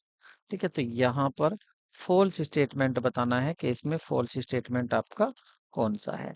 जैसे यहाँ पर आपका ऑप्शन दिया हुआ है, पहला पहला ऑप्शन है आपका कौन सा, फॉल्स बताना है। यहाँ पर ये भी ध्यान रखना है, गलत आपको ढूंढना है। ठीक है, जो गलत है उसको बताना है आपको। तो पढ़िए सभी स्टेटमेंट और बताइए कौन सा गलत है आपका। A trademark is an sign, एक ट्रेडमार्क एक साइन होता है। Capable of the distinguish the goods और services one enterprises from the those of the enterprises, एक ऐसा साइन होता है जो आपके गुड्स को दूसरों से अलग करता है, ट्रेडमार्क होता है। बात तो सही है ये। Trademark are the protected by the intellectual property right, देखिए ये प्रोटेक्टेड किया जाता है इंटेलेक्चुअल प्रॉपर्टी राइट से, ये भी यहाँ पर बात सही कही गई है। Trademark are the protected under the consumer protection, भाई ये गलत है। कंज्यूमर प्रोटेक्शन एक्ट में इसको डिफाइन नहीं किया गया है, तो इसका मतलब ऑप्शन सी गलत है। ठीक है, नेक्स्ट क्वेश्चन देखते हैं। The mix controllable variables that a firm uses to reach desired sales level in target market is known as, अगर आप टारगेट मार्केट में एक यूज कर रहे हैं ऐसी रीच जो डिजायर सेल्स है, आप डिजायर सेल्स तक पहुंचने के लिए आप यूज कर रहे हैं मिक्स ऑफ कंट्रोलेबल वेरिएबल्स, तो उसको पूछ रहे हैं कि उस वेरिएबल्स को क्या कहते हैं, क्या मार्केटिंग मिक्स कहते हैं, प्रोडक्ट मिक्स कहते हैं, प्राइस मिक्स कहते हैं। तो इसका सही आंसर होगा आपका, उसको बोलते हैं मार्केटिंग मिक्स। ठीक है, मार्केटिंग मिक्स में क्या होता है, आपको आप ऐसे वेरिएबल को लेते हैं जिससे आप फर्म यूज करती है जिसको रीच डिजायर करने में सेल्स रीच मतलब जो आप चाहते हैं उतने डिजायर करने में, ठीक है, उस लेवल को प्राप्त करने में। वो टारगेट मार्केट में इज नॉन, तो वो टारगेट मार्केटिंग होता है, उसको बोलते हैं मार्केटिंग मिक्स। इसका हिंदी वर्जन भी देख लेते हैं। हिंदी वर्जन में क्या है यहाँ पर, तो लक्षित बाजार की में वांछित बिक्री स्तर तक पहुंचने के लिए फर्म द्वारा उपयोग किया जाने वाला नियंत्रण चरों के मिश्रण को क्या कहा जाता है, तो उसको कहा जाता है आपका विपणन मिक्स। नेक्स्ट देख लेते हैं यहाँ पर। हम्म, उद्यमिता के बारे में गलत धारणा के रूप में मान्य नहीं है। देखिए, जब आप टीचर बनने जा रहे हैं तो आप अच्छे टीचर तभी होंगे जब आप इंग्लिश और हिंदी दोनों को समझ पा रहे हो, ठीक है। और इंग्लिश तो जरूरी है आज के समय में, ठीक है, इंग्लिश को तो आप जरूरी तैयार करें। तो यहाँ पर में से कौन सा उद्यमिता के बारे में गलत धारणा के रूप में मान्य नहीं है, ठीक है। कौन सा गलत धारणा के बारे में मान्य नहीं है, ये बताना है, नहीं है। तो देखते हैं, उद्यमिता आसान है, उद्यमिता केवल छोटे व्यवसायों में ही पाई जाती है, और या सफल उद्यमिता के लिए केवल एक ही महान विचार की आवश्यकता होती है। देखिए, उद्यमिता आसान है, आसान तो है नहीं। उद्यमिता केवल छोटे व्यवसाय में ही पाई जाती है, ऐसा भी नहीं है। तो कौन सा मान्य नहीं है, तो ये तो सभी मान्य होते जा रहे हैं। तो सफल, इसका मतलब कौन सा होगा, उपयुक्त में से एक से अधिक, ठीक है, ये सभी मान्य होते जा रहे हैं। इसने पूछा था कौन सा मान्य नहीं है। तो अब यहाँ पर देखते हैं 72, वे उत्पाद जो संभावित ग्राहक के लिए अज्ञात हैं। ऐसे उत्पाद जो संभाव्य आपके ग्राहक हैं उनके लिए अज्ञात हैं, या वे ज्ञात उत्पादन के जिन्हें ग्राहक सक्रिय रूप से नहीं खोजते कहलाते हैं। ऐसे उत्पाद, ऐसे प्रोडक्ट जिसको आपके जो संभावित ग्राहक हैं वो खोज नहीं पाते, ठीक है, के लिए ज्ञात हैं, वो उनके लिए ज्ञात है, उनको खोज नहीं पाते, रूप से नहीं खोज पाते, तो उनको क्या बोलते हैं, तो उनको बोलते हैं आपके बिना मांगे उत्पाद, ठीक है। जो मांगे हैं वो तो होंगे होंगे, लेकिन बिना मांगे उत्पाद वे होंगे जिसको वो खोज नहीं पाते हैं। नेक्स्ट क्वेश्चन देखते हैं। निम्नलिखित में से कौन सी किसी व्यक्ति को नया व्यवसाय उद्यम शुरू करने के लिए प्रेरणा प्रदान कर सकता है। इनमें से कौन सा ऐसा है जो प्रेरणा प्रदान करेगा, ठीक है, मोटिवेट करेगा, इनकरेज करेगा, किसी व्यक्ति को इनकरेज करेगा क्या करने के लिए, कि उसको वो नया बिजनेस शुरू करे। तो क्या होगा, वित्तीय पुरस्कार होगा, स्वतंत्र होने की इच्छा, जोखिम लेना, या उपयुक्त में से कोई नहीं। तो देखिए, यहाँ होगा आपका डी, क्योंकि जोखिम लेना, खुद की इच्छा होनी चाहिए, ठीक है, इन सब से वो अपना बिजनेस स्टार्ट कर सकता है अगर खुद की इच्छा है, और जोखिम लेने की भी उसमें हिम्मत है, क्योंकि देखिए बिजनेस वही कर सकता है जिसमें जोखिम लेने की क्षमता होती है। नेक्स्ट देखते हैं 74, किसी उत्पाद को लक्ष्य बाजार के दिमाग में प्रतिस्पर्धी उत्पाद के सापेक्ष एक स्पष्ट, विशिष्ट और वांछनीय स्थान पर कब्जा करने की व्यवस्था को करना कहलाता है। एक विशिष्ट स्थान पर कब्जा कर लिया किसने, किसी एक उत्पाद को, जब वो एक लक्ष्य बाजार में दिमाग प्रतिस्पर्धा उत्पादन के सापेक्ष, ठीक है, कब्जा कर लेता है, तो बताइए उस व्यवस्था को क्या कहते हैं। इंपॉर्टेंट क्वेश्चन है, तो उसको बोलते हैं आपके बाजार स्थिति, ठीक है, ये आपको याद रखना है। 74, अब देखते हैं 75। तो 75 में कह रहे हैं आपसे, what are the 6 C that motivate entrepreneur to establish their own business। अपने खुद के बिजनेस को शुरू करने के लिए कौन से 6 C's हैं जो मोटिवेट करते हैं किसी भी एंटरप्रेन्योर को, किसी भी बिजनेस करने वाले व्यक्ति को, कौन से ऐसे 6 C हैं जो उसको मोटिवेट करते हैं कि वो अपना बिजनेस करे, ठीक है। तो वो होते हैं आपके चेंज, चैलेंज, और creativity, control, curiosity and cash. अगर ये सब हैं तो कोई भी अपने बिजनेस को शुरू कर सकता है, ठीक है। तो ऑप्शन क्या होगा इसका, ए होगा, ठीक है। नेक्स्ट क्वेश्चन देखते हैं। एन एक्सक्लूसिव राइट, किसकी बात करें, एक्सक्लूसिव राइट की, granted for an innovation which is a product or a process that provides in general a new way of the doing something or offer a new technical solution of the problem is known as। कह रहे हैं एक exclusive right जो प्रदान किया जाता है innovation को, कोई नया आविष्कार हुआ हो उसकी, उसको विच इज अ प्रोडक्ट और process that provide in the journal a new way of the doing something. किसी भी कार्य को एक अलग तरीके से करने के लिए जो भी एक आपका इनोवेशन है, कोई नई खोज है, ठीक है, कोई नई खोज है, उसको उसको टेक्निकल सॉल्यूशन को या प्रॉब्लम को किस नाम से जाना जाता है, ठीक है, उसको क्या कहेंगे। क्या करना, उसको ग्रांट करना है, इनोवेशन को, प्रोडक्ट को, प्रोसेस को प्रोवाइड करना है आपको जर्नल या a new way doing the something, ठीक है, तो उसको आप क्या कहते हैं, तो आप उसको कहते हैं पेटेंट। अगर आपने कोई एक्सक्लूसिव राइट आपको मिला है, पेटेंट क्या है, एक ऐसा एक्सक्लूसिव राइट है, अगर आपने किसी प्रॉब्लम को सोल्व करने के लिए कोई ऐसा प्रोडक्ट बनाया है जो उस प्रॉब्लम को सोल्व करेगा, और आपको उसको क्या कराना है, आपको उसको एक राइट लेना है कि उसकी कोई कॉपी ना कर सके, तो वो क्या कहलाता है, आपका पेटेंट कहलाता है। ठीक है, नेक्स्ट क्वेश्चन देखते हैं। I really believe that entrepreneurship is about being able to face failure and succeed after failure. Who said this? किसने यह कहा था? इसको आप एक बार हिंदी में जरूर देख लें। ठीक है, मैं वास्तव में मानता हूं, क्या मानता हूं, कि उद्यमिता, एंटरप्रेन्योरशिप विफलता का सामना करना और विफलता के बाद सफल होना में सक्षम होने के बारे में है। ठीक है, क्या मानता है कि उद्यमिता विफलता क्या का सामना करने का, विफलता के बाद सफल होने में सक्षम होने के बारे में है। देखिए, अगर आप, कहने का मतलब ये है कि अगर आप पहले क्या करें, विफलता मतलब असफल होते हैं, ठीक है, पहले आप असफल होते हैं, तो असफलता अगर आप सामना कर रहे हैं, असफलता का सामना कर रहे हैं, तो वो विफलता के बाद जो आपको असफलता मिली है उसके बाद आप क्या है, सफल होंगे। तो यह किसने कहा, तो ये कहा था आपके किरण मजूमदार शाह ने। ठीक है, किरण मजूमदार शाह ने ये कहा था। नेक्स्ट क्वेश्चन देखते हैं। जो कोई किसी नई और उपयोगी प्रक्रिया, मशीन, निर्माण की वस्तु या पदार्थ की संरचना या किसी नए और उपयोगी सुधार का आविष्कार या खोज करता है, उसे क्या कहता है, क्या कहते हैं? जो कोई नया खोज कर देता है ना, किस किस के लिए करता है, मशीन, निर्माण या वस्तु के लिए जो भी खोज करता है, तो उस खोज उसको क्या कहा जाता है? उपयोगिता पेटेंट, डिजाइन पेटेंट या रचना पेटेंट? तो उसको कहा जाता है आपका उपयोगिता patent.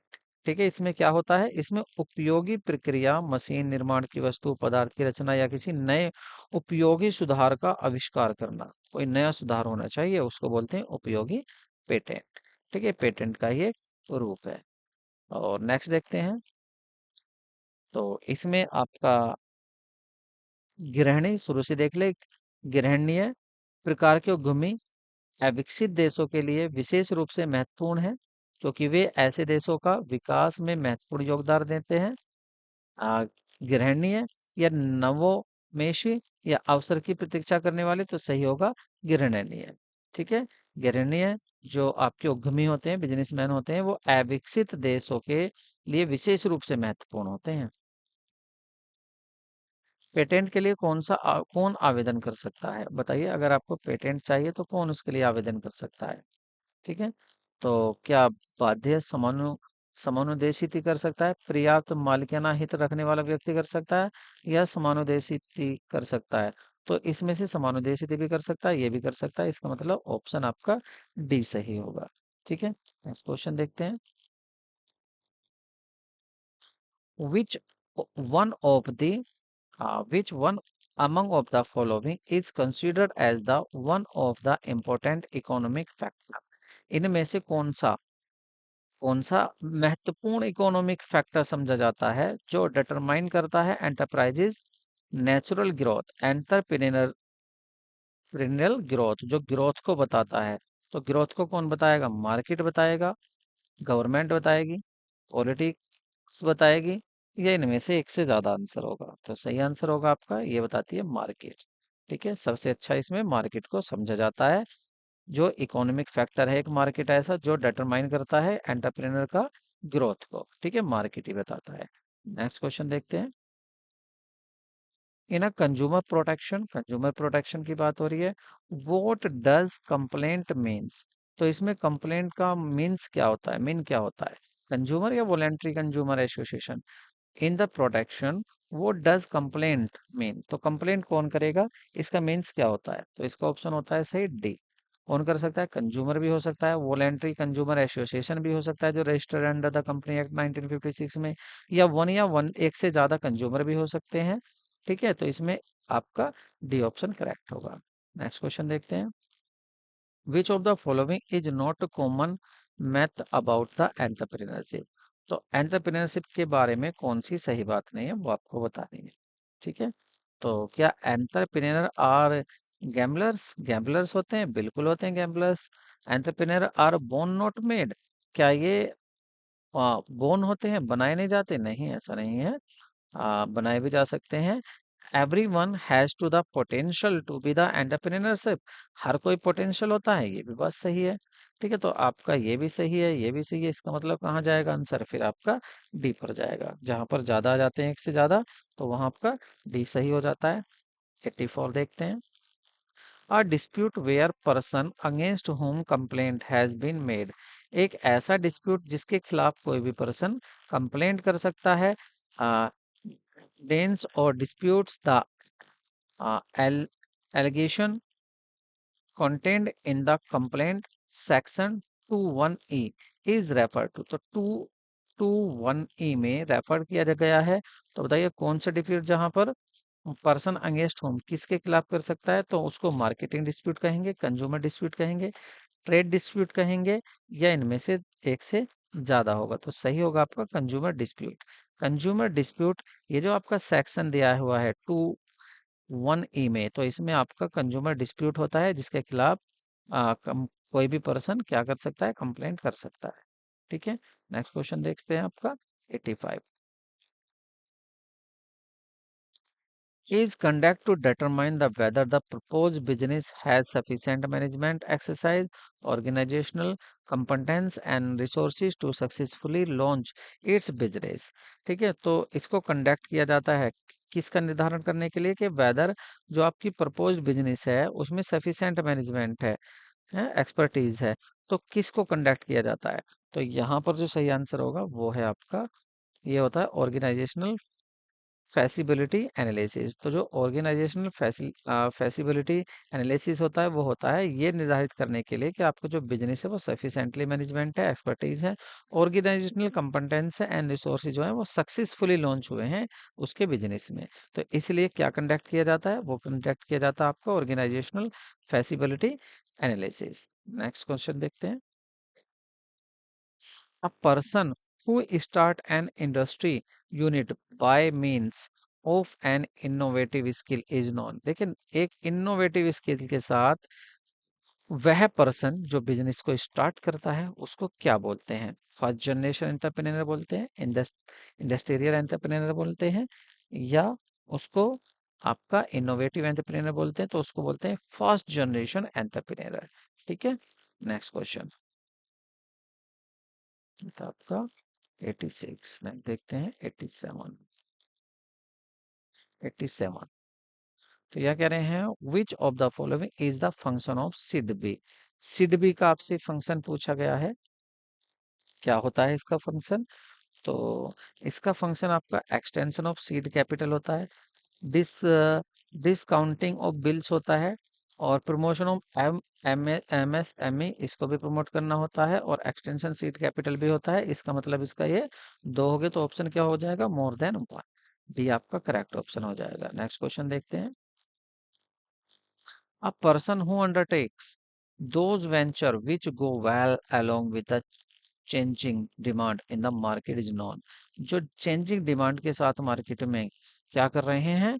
Which undertakes those venture which are go well, जो सही जा रहे हैं, along with changing demand, जैसे डिमांड में चेंज होती जा रही है तब भी सही चलते जा रहे हैं, तो उस पर्सन को क्या बोलते हैं? ठीक है, उस पर्सन को क्या बोला जाता है? हिंदी वर्जन भी देख लेते हैं इसका। ये था आपका 87, 88।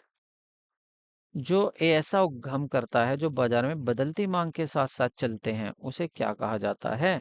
आधुनिक उद्यमी, शास्त्रीय उद्यमी, क्या कहा जाता है उसको? तो उसको कहा जाता है आपका आधुनिक उद्यमी। ठीक है, ये क्या है, बदलती मांगों के साथ साथ भी बिजनेस को चलाता है ये कौन, आधुनिक उद्यमी। ठीक है, नेक्स्ट क्वेश्चन देखते हैं 89। चलो पहले क्वेश्चन पढ़ लेते हैं। तो यहाँ कह रहा है कि आपको बताना है गलत, गलत कौन सा, तो कह रहे हैं MUDRA सूक्ष्म उद्यमों के विकास और पुनः वित्त के लिए भारत सरकार द्वारा स्थापित एक वित्तीय संस्थान है। तो ये तो बात यहाँ पर सही है। ठीक है, और इसने पूछा है गलत क्या है, तो ये तो गलत नहीं है। आगे देखते हैं। उस मित्र पोर्टल एक सक्षम मंच है। उद्यम मित्र पोर्टल जो है वो क्या है, सक्षम मंच है, जिसका उद्देश्य न केवल क्रेडिट डिलीवरी के लिए बल्कि क्रेडिट प्लस सेवाओं के लिए मेजबानी के लिए एंड टू एंड समाधान प्रदान करता है। ये भी बात सही है। ठीक है, इसमें पूछा क्या था, गलत कौन सा है। ठीक है, सिडबी को बड़े पैमाने के उद्योग के प्रचार, वित्त पोषण, विकास के लिए ट्रिपल एजेंडे के क्रियान्वयन के लिए एक प्रमुख वित्तीय संस्थान के रूप में कार्य करने का आदेश दिया गया है। भाई ये गलत है, सिडबी के रूप में बड़े उद्योग नहीं छोटे भी आते, तो यहाँ पर यही गलत था। ठीक है, तो हाँ, सिडबी को आपको अच्छे से पढ़ना है। ठीक है, तो सी इसका सही ऑप्शन था। नेक्स्ट देखते हैं, ये था आपका।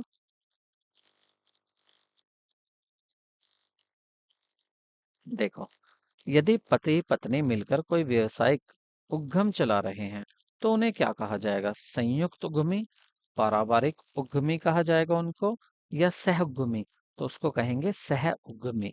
ठीक है, अगर पति पत्नी मिलकर बिजनेस को चला रहे हैं। नेक्स्ट देखते हैं 91। एक व्यवसाय निम्नलिखित में से किस किस एक को छोड़कर सभी कारणों से महत्वपूर्ण है। एक किसकी बात कर रहे हैं, एक बिजनेस की बात कर रहे हैं, बिजनेस योजना की, किसकी, एक बिजनेस प्लानिंग की बात कर रहे हैं। कह रहे कि इसको छोड़ दो बाकी सभी महत्वपूर्ण है। इसका मतलब कौन सा महत्वपूर्ण नहीं है, सभी कारणों से महत्वपूर्ण है। कौन सा कारण है जिससे महत्वपूर्ण नहीं है, तो उनको पढ़कर देखते हैं। तो एक व्यवसाय योजना एक फर्म के लिए संस्थापक को अपने नए उद्यम के प्रत्येक पहलू पर व्यवस्थित रूप से सोचने के लिए मजबूर करता है, बिल्कुल करता है एक व्यवसाय योजना। और आ, आगे देखते हैं, करें एक व्यवसाय योजना उधारदाताओं और निवेशकों को आश्वासन देती है कि वे अपना अच्छा रिटर्न प्राप्त करेंगे, नहीं, ये गलत है। भाई प्लानिंग में ऐसा तो नहीं होता कि जो पैसा लगा रहे हैं उनको ये कहेगा कि भाई आप निश्चित हो जाइए, आपको यहाँ पर इनकम मिलेगी, ऐसा नहीं है। ठीक है, तो इसने यही पूछा था कौन सा नहीं है, उसको छोड़कर। तो देखो बी को छोड़ दो, ये भी सही था। और अब आपको सी भी देख लेते हैं। योजना एक वित्तीय दस्तावेज है जो किसी कंपनी को संभावित आपूर्तिकर्ता और व्यवसायिक भागीदारों के सामने समय को प्रस्तुत करना सक्षम करता है। ये भी बात सही है। ठीक है, तो जो सही नहीं थी वो थी आपकी बी। नेक्स्ट देखते हैं 92। नवीन परिणामों के एकमात्र उद्देश्य के लिए संगठनात्मक मजदूरी और संसाधन की प्रतिबद्धताओं को प्राप्त करने वाली उद्यमशीलता गतिविधियों को क्या कहा जाता है। ठीक है, कौन सी गतिविधियां हैं यहाँ पर, जो एक समान उद्देश्य के लिए संगठनात्मक मजदूरी और साधनों को प्रतिबद्ध करती हैं, तो उन उद्यमशीलता गतिविधियों को क्या कहा जाता है, तो उनको कहा जाता है आपका एंटरप्रेन्योरिंग। ठीक है, उसको एंटरप्रेन्योरिंग कहा जाता है। सी इसका सही आंसर है। नेक्स्ट क्वेश्चन देखते हैं। उद्यमी पूंजी विशेष रूप से, या कुछ भी पढ़ते करो, वर्तमान पूंजी विशेष रूप से उच्च प्रौद्योगिकी, उच्च जोखिम, अनुमानित उच्च इनाम परियोजना के वित्त पोषण के लिए वित्त पोषण का एकमात्र एक रूप है। कहाँ से वित्त की पूर्ति होती है, उद्यम पूंजी से, वर्तमान पूंजी से, प्रारंभिक पूंजी से। विशेष रूप से उच्च प्रौद्योगिकी समझा जाता है उसको, तो वो होता है आपका सही उद्यम पूंजी। ठीक है, जो आपके बिजनेस की कैपिटल होती है उससे, जो आपका बिजनेस में कैपिटल लगाता है उस कैपिटल से। नेक्स्ट है आपका, नए विकास या विचारों की अगुवाई करने वाले लोगों के समूह को क्या कहा जाता है। जो नए विकास की या विचारों की अगुवाई करते हैं उन व्यक्ति को क्या कहा जाता है, तो उन व्यक्तियों को कहा जाता है आपका मोहरा। ठीक है, उनको मोहरा कहा जाता है, मोहरा। कार्यशील पूंजी की आवश्यकताओं की योजना, देखिए वर्किंग कैपिटल का दूसरा क्वेश्चन आया है ये। कार्यशील पूंजी की आवश्यकताओं की योजना बनाते समय निम्नलिखित में से कौन सा प्रासंगिक है? क्या कर रहे हो आप? कार्यशील पूंजी की आवश्यकताओं की योजना बना रहे हो, तो आपको कौन सा प्रासंगिक है इसमें से? नकदी शेष पहचान कीजिए। क्या करना पड़ेगा आपको? नकदी शेष की पहचान करनी पड़ेगी, करनी पड़ेगी।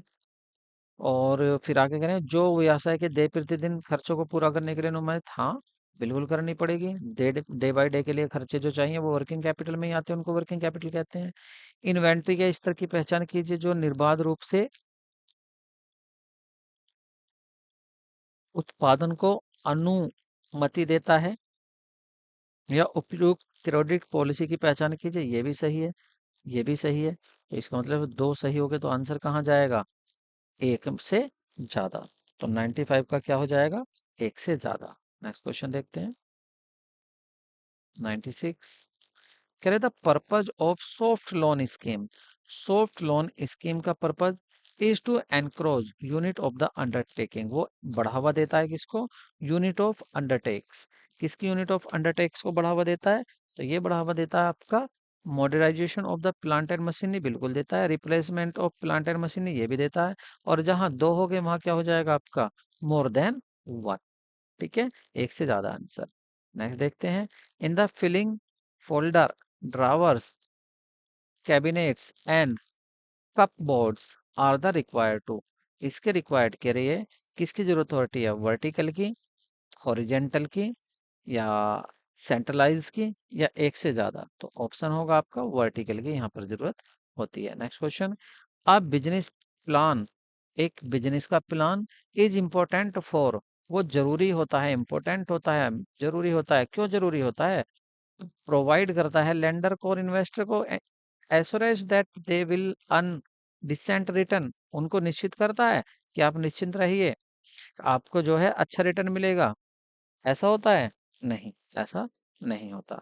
बीइंग द सेलिंग इंस्ट्रूमेंट, क्या ये सेलिंग इंस्ट्रूमेंट होता है? नहीं। परचेजिंग इंस्ट्रूमेंट होता है? नहीं।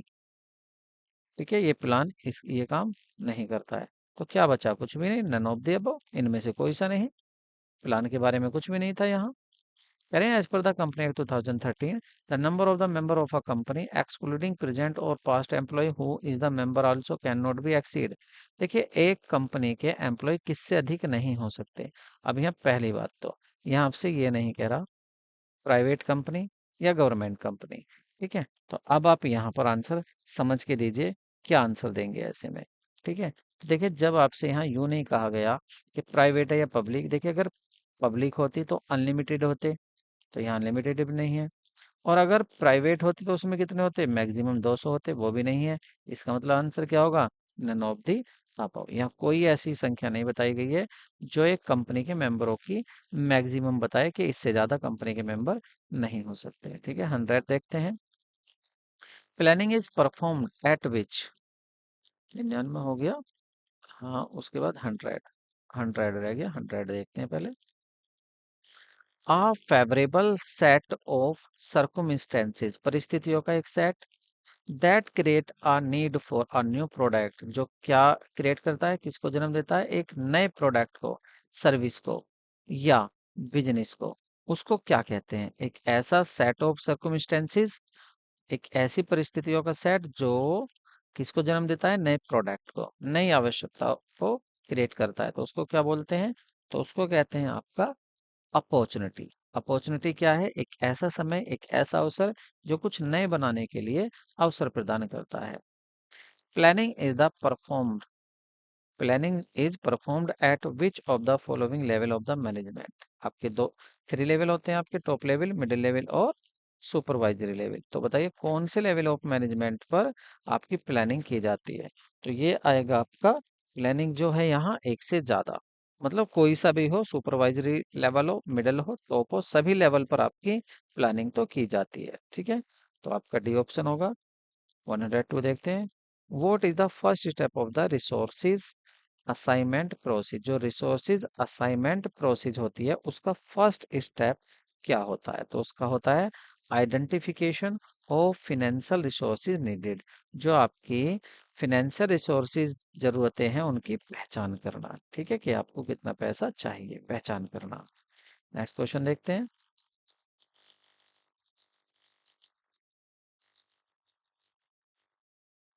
विच of the following is not feature of motivation? Motivation का फीचर कौन सा नहीं है? तो आपको मोटिवेशन तो पता होगा ही, ठीक है, डायरेक्टिंग में आता है आपका ये। तो इसे पूछ रहा है मोटिवेशन को कि इसमें मोटिवेशन का कौन सा फीचर नहीं है। तो आपको मोटिवेशन के बारे में अच्छे से पता होना चाहिए। तो कह रहे हैं motivation is the complex subject in the sense that the individual needs and wants में बी अप्रिशिएटेड एबल। ठीक है, तो यहाँ पर आपका ये नहीं है, ये मोटिवेशन के बारे में नहीं कह रहा। Motivation is the personal and psychological concept. हाँ सॉरी, ये भी कह रहा है और ये भी कह रहा है इसके बारे में। मोटिवेशन क्या है? पर्सनल और साइकोलॉजिकल कॉन्सेप्ट होता है, सही है। कॉम्प्लेक्स सब्जेक्ट होता है, ये भी सही है। और फिर कह रहे हैं motivation makes an individual incent inactive. ये किसी को इनएक्टिव करता है, नहीं, ये गलत कह रहा है। ठीक है, ये बिल्कुल यहाँ पर गलत कह रहा है। ये इनएक्टिवेट नहीं करता, ये तो एक्टिवेट करता है। और ये कह रहा कौन सा गलत है मोटिवेशन के बारे में? तो ये इनएक्टिवेट, इनएक्टिवेट नहीं करता, एक्टिवेट कर देता है मोटिवेशन तो काम करने के लिए। नेक्स्ट देखते हैं। Which of the following is an example of financial barrier to the entrepreneurship? Financial barrier कौन सा है एंटरप्रेन्योरशिप के लिए? ठीक है, फिनेंशियल बैरियर पैसे से, वित्त से संबंधित कौन सा है? Lack of market demand, limited of the capital funding in advocate business. तो इसका होगा आपका लैक ऑफ मार्केटिंग डिमांड। ठीक है, नेक्स्ट क्वेश्चन देखते हैं। A person who works within the organisation and having entrepreneurial capability is called. एक ऐसा पर्सन जो वर्क करता है ऑर्गेनाइजेशन में और उसमें क्या होती है? एंटरप्रेन्योरल कैपेबिलिटी होती है उसकी, तो उस पर्सन को क्या कहते हैं? तो उस पर्सन को कहते हैं आपका एंटरप्रेन्योर, जिसमें एबिलिटी होती है एंटरप्रेन्योर की, एंटरप्रेन्योरशिप की। ठीक है, नेक्स्ट क्वेश्चन देखते हैं। What is the purpose of the using contest and sweepstakes in the sales promotion? जो आप सेल्स प्रमोशन में यूज करते हो, कॉन्टेस्ट कराते हो या स्वीप टैक्स करते हो, इसका क्या उद्देश्य होता है, क्यों करते हो? तो आप जो करते हैं वो करते हो गैदर कस्टमर फीडबैक, नहीं, फीडबैक के लिए नहीं करते। क्रिएट ब्रांड अवेयरनेस, हाँ, ब्रांड अवेयरनेस के बारे में आपका अवेयरनेस के लिए करते हैं, ताकि जागरूकता फैल जाए आपकी ब्रांड के बारे में, ये तो करते हैं। ऑफर डिस्काउंट एंड इंसेंटिव्स, नहीं, ये नहीं होता है। और आपका बस यही आंसर होगा आपका बी। नेक्स्ट क्वेश्चन देखते हैं। Difference between current asset and current liability is called. देखो भाई, ये आपका फोर्थ आ गया है, एक ही टॉपिक से ये फोर्थ पूछा गया है। ये कह रहे हैं वर्किंग कैपिटल को, current asset minus current liability को कह रहे हैं कि इन दोनों का डिफरेंस क्या होता है। शुरू में पूछा था, ठीक है, डिफरेंस वर्किंग कैपिटल होता क्या है, यहाँ पूछ लिया कि इनके डिफरेंस को क्या कहते हैं, वर्किंग कैपिटल। ये 3 क्वेश्चन हो चुके हैं वर्किंग कैपिटल से, अच्छे से कर लो इसको। तो यहाँ पर वर्किंग कैपिटल दिया हुआ है क्या? नहीं, इसका मतलब आंसर क्या होगा? None of the above. Next question देखते हैं।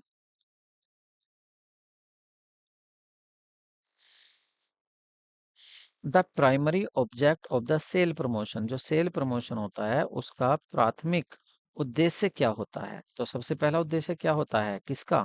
सेल्स प्रमोशन का।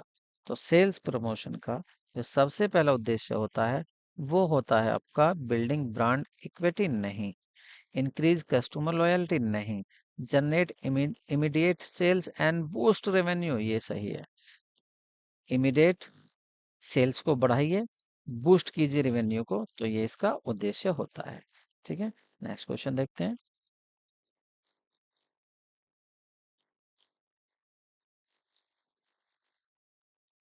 विच of the following is known as demat account? Demat account को किस इनमें से किसको डीमेट अकाउंट कहते हैं? ठीक है, डीमेट अकाउंट से जानते हैं। तो किसको कहते हैं? Account which are zero balance, नहीं, account which are the operate through internet facility, internet facility तो आपका सिंपल अकाउंट भी देता है। Account which is share various company traded in the electronic form, ये है जिससे आप इलेक्ट्रॉनिक फॉर्म में कंपनी के जो कंपनी के साथ ट्रेडिंग कर सको। शेयर की ट्रेडिंग कर सको, वेरियस शेयर की ट्रेडिंग कर सको, तो आपका ऑप्शन सी सही होगा। ठीक है, demat account. The function of management involves setting goals and determine the best way to the achieve them. देखिए, एक मैनेजमेंट का ऐसा फंक्शन बताइए, एक ऐसा कार्य बताइए जिसमें इन्वॉल्व क्या होता है कि वो गोल बनाता है। क्या बनाए जाते हैं उसमें? गोल्स निर्धारित, उद्देश्य निर्धारित किए जाते हैं, और निर्धारित किया जाता है कि उन उद्देश्यों को प्राप्त करने का सबसे अच्छा तरीका, सबसे अच्छा मेथड, सबसे अच्छा वे क्या होगा। ठीक है, तो ये होता है आपका प्लानिंग। प्लानिंग में यही देखा जाता है कि क्या काम करना है और उसको कैसे करना है, वो प्लानिंग में किया जाता है। और साथ में ये भी होता है किसके द्वारा करना है, वो सब प्लानिंग में आता है। ठीक है, नेक्स्ट क्वेश्चन देखते हैं। After the trade has been executed, the broker issue a contract note to the investor within। देखिए, जब आपकी ट्रेड हैज बीन एग्जीक्यूटेड, जब ट्रेड हो जाता है तो जो ब्रोकर होता है वो इशू करता है कॉन्ट्रैक्ट नोट। किसको? टू द इन्वेस्टर, इन्वेस्टर को करता है। कितने दिन के अंदर अंदर करता है? बताइए, कितने दिन के अंदर अंदर करता है? तो वो करता है आपका, यहाँ पर कोई सा भी सही नहीं है, ऑप्शन आपका ई होगा। ठीक है, नेक्स्ट क्वेश्चन देखते हैं।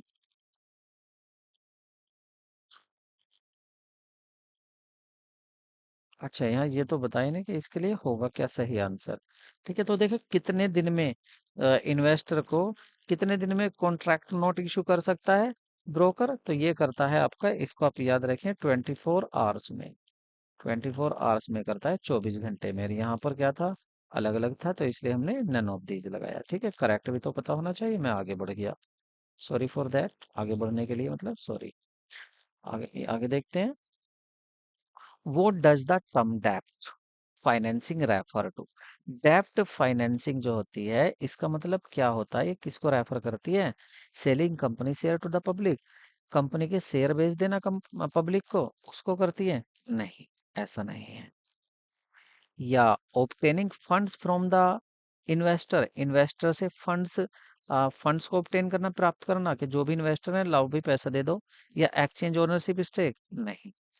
बोरिंग मनी, उधार लेना, बिल्कुल, डेब्ट तो उधार ही है नाम। उधार मनी लेना फ्रॉम द एक्सटर्नल सोर्सेज, जो बाहर के सोर्सेज हैं, need to the repaid within the interest, जिसको वापस करेंगे तो इंटरेस्ट के साथ करेंगे। ये बात बिल्कुल सही है। ठीक है, तो ऑप्शन क्या होगा आपका? सी सही होगा। डेब्ट फाइनेंसिंग का मतलब होता बिजनेस करने के लिए, बिजनेस से बाहर वाले जो सोर्सेज हैं वहां से उधार लेना। कोई लोन देने वाले बैंक हो सकते हैं, ठीक है, या कोई इंस्टीट्यूशन हो सकता है, या आपके डिवेंचर होल्डर हो सकते हैं, डिवेंचर होल्डर, वहां से पैसा लेने को आप क्या बोलते हैं? डेब्ट फाइनेंसिंग कहते हैं। ठीक है, copyright protection is available for, जो कॉपीराइट प्रोटेक्शन होती है वो किसके लिए अवेलेबल होती है? आर्टिस्ट वर्क के लिए, जो कोई आर्टिस्ट वर्क करता है, फैशन के लिए, लिटरेसी वर्क के लिए, या एक से ज्यादा। तो देखिए, ये होगा ऑप्शन आपका डी। अगर आपने कोई कॉपीराइट आपको मिल जाएगा, अगर आपका वर्क कैसा है, आर्टिस्ट है, कोई फैशन में नया लिख आया है, या कोई आपने लिटरेसी लिखी है, कोई आपने ऐसा पोयम या ऐसी कोई कविता लिखी है जिसको आपको राइट लेना है, कोई दूसरा कॉपी ना करे, तो उसको क्या मिलता है? कॉपीराइट मिलता है। ठीक है, तो ऑप्शन आपका डी सही होगा, एक से ज्यादा। विच of the following is the key feature of money market? Money market की फीचर किसको कहा जाता है? लो लिक्विडिटी को, हाई पोटेंशियल कैपिटल एप्रिसिएशन को, या लॉन्ग टर्म मैच्योरिटी पीरियड को, या एक से ज्यादा। तो इसमें सही आंसर होगा एक भी नहीं। ठीक है, जो आपका की फीचर होता है मनी मार्केट का, वो इसमें से एक भी नहीं है। वो होता है कि आप कम समय में मनी को रिक्वायर कर सकते हैं, मनी को प्राप्त कर सकते हैं।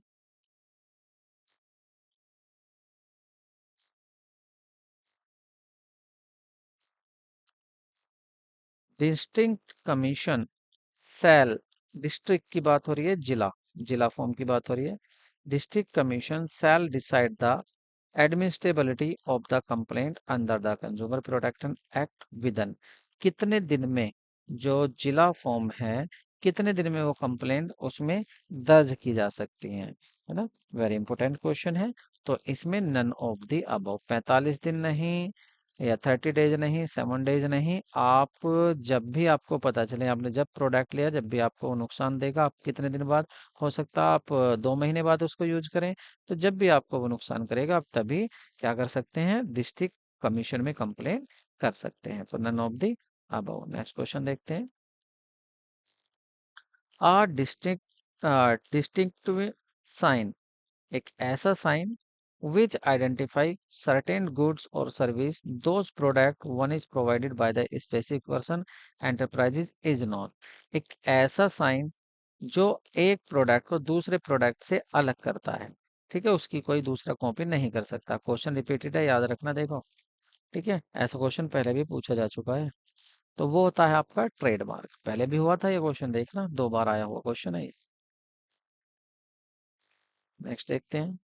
Application for registration of small scale unit should be submitted to। तो आपको इस स्मॉल स्केल यूनिट शुरू करनी है, उसका रजिस्ट्रेशन कराना है। तो आप बताइए अपने आवेदन को, अपने एप्लीकेशन को कहाँ पर सबमिट करेंगे, कहाँ जमा करेंगे? जनरल मैनेजर को डीआईसी, या डायरेक्टर डीआईसी, या जनरल मैनेजर एनएसआईसी, या मोर than one of the above. तो सही आंसर होगा जर्नल मैनेजर होगा डीआईसी, उसको करेंगे आप, ठीक है। नेक्स्ट क्वेश्चन देखते हैं। द एक्चुअल और prospective purchaser of the product और सर्विस इज नॉन।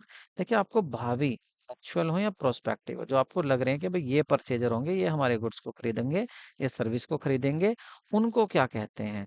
कंज्यूमर कहते हैं, यूजर कहते हैं, कंज्यूमर कहते हैं, कंज्यूमर कस्टमर कहते हैं, कस्टमर या कंज्यूमर। तो सही होगा, उसको क्या बोलते हैं? कस्टमर। वो हमारे क्या होते हैं? कस्टमर। जो हमारे जो गुड्स को या तो खरीद रहे हैं या खरीदेंगे, जिनको हम मानकर चल रहे हैं, उनको कहते हैं कि ये हमारे भावी कस्टमर होंगे, ठीक है। नेक्स्ट क्वेश्चन देखते हैं। Gross working capital refer to. तो ग्रॉस वर्किंग कैपिटल किसको रेफर करती है? तो यहाँ पर देखेंगे amount utilisation at the time of the contingencies नहीं। कंटीजेंसी होने पर जो आपका अमाउंट यूटिलाइज किया जाएगा उसको नहीं। ग्रॉस वर्किंग कैपिटल ये नहीं है। Capital which is required at the time of the commencement of the business, business को शुरुआत करने में जो कैपिटल चाहिए उसको नहीं। Working capital which is necessary on the continuous and uninterrupted business basis नहीं, ये भी नहीं है। Working capital is the necessary of the continuous के लिए नहीं। तो इसमें से क्या हुआ? देखिए, आंसर तो यहाँ पर कोई सा भी नहीं आ रहा, तो क्या आएगा? None of these. लेकिन बात ग्रॉस वर्किंग कैपिटल है क्या, इसका भी तो मीन्स हमें पता होना चाहिए कि आखिर ग्रॉस वर्किंग कैपिटल होता क्या है, ठीक है। वो सुनिए, वो मैं अभी बताऊंगा, अब आगे नहीं बढ़ूंगा, पहले इसे ही बताऊंगा। देखिए, जो total the total value of company current asset, जो आपका टोटल क्या है? टोटल, जितनी भी आपकी टोटल करंट एसेट है, टोटल करंट एसेट, और वो भी क्या, जिसको कन्वर्टेड किया जा सकता है, जिसको कैन बी कन्वर्टेड, जिसको कन्वर्टेड किया जा सकता है, बदला जा सकता है, टू कैश, जिसको कैश में बदला जा सकता है, वो भी क्या? विद इन अ ईयर, 1 साल के अंदर, विद इन अ ईयर, ठीक है। मतलब टोटल एसेट, टोटल ऐसी करंट एसेट, टोटल ऐसी करंट एसेट मतलब कुल चालू संपत्ति, हिंदी में क्या होगा? कुल चालू संपत्ति। कुल चालू संपत्ति जिसको आप कैश में, रोकड़ में 1 साल के अंदर अंदर बदल सकते हो, उसको बोलते हैं ग्रॉस वर्किंग कैपिटल, ठीक है। और नेट वर्किंग कैपिटल क्या होती है, उसका फॉर्मूला है ही, ठीक है। नेक्स्ट क्वेश्चन देखते हैं। The process of grouping users into market segments based on the desirable consequence sought from the product is known as।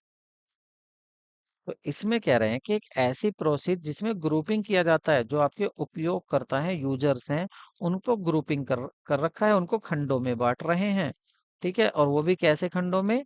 Market के जो डिजायरेबल कंसिक्वेंस हो, ठीक है, प्रोडक्ट के अनुसार।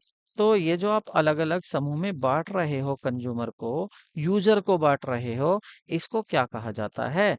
इसको कहा जाता है आपका सेगमेंटेशन नहीं, मास सेगमेंटेशन नहीं, benefit segmentation yes, C option आपका करेक्ट होगा। ठीक है, तो यहाँ आपने देखा, यहाँ पर सेवन सॉरी आपका 60% तो 11-12 से क्वेश्चन पूछे गए हैं, और आपके 40% क्वेश्चन ये ग्रेजुएशन से पूछे गए हैं। ठीक है, तो आपको, और इसमें ऐसा भी हुआ है कि आपका एक दो क्वेश्चन वो भी है जो आपने अकाउंट्स में भी पढ़े हैं। तो आई होप आपको वीडियो पसंद आई होगी, और आपका यह माइंड सेट होगा कि आखिर कौन से क्वेश्चन ज्यादा पूछे जा रहे हैं, कैसे क्वेश्चन पूछे जा रहे हैं। ठीक है, इसमें न्यूमेरिकल है या नहीं। देखिए बीएसटी में तो न्यूमेरिकल भी दिए थे, इसमें न्यूमेरिकल आपके नहीं दिए हुए हैं। अब इसमें और आप थोड़ा सा देखेंगे कि और कैसे क्वेश्चन पूछ सकते हैं, वो आप देखेंगे जब हम TRE 2 TRE 3 का दोनों क्वेश्चन पेपर को भी यहाँ पर हम रिवाइज करेंगे। तो आपने यहाँ कौन से क्वेश्चन याद करे हैं जो आपके पीछे पूछे जा चुके हैं। ठीक है, तो वीडियो अच्छी लगी हुई हो, प्लीज वीडियो को लाइक करें और चैनल को सब्सक्राइब करें, यही हमारे लिए आपकी सपोर्ट है। तो मिलते हैं नए वीडियो में, टेक केयर, बाय बाय।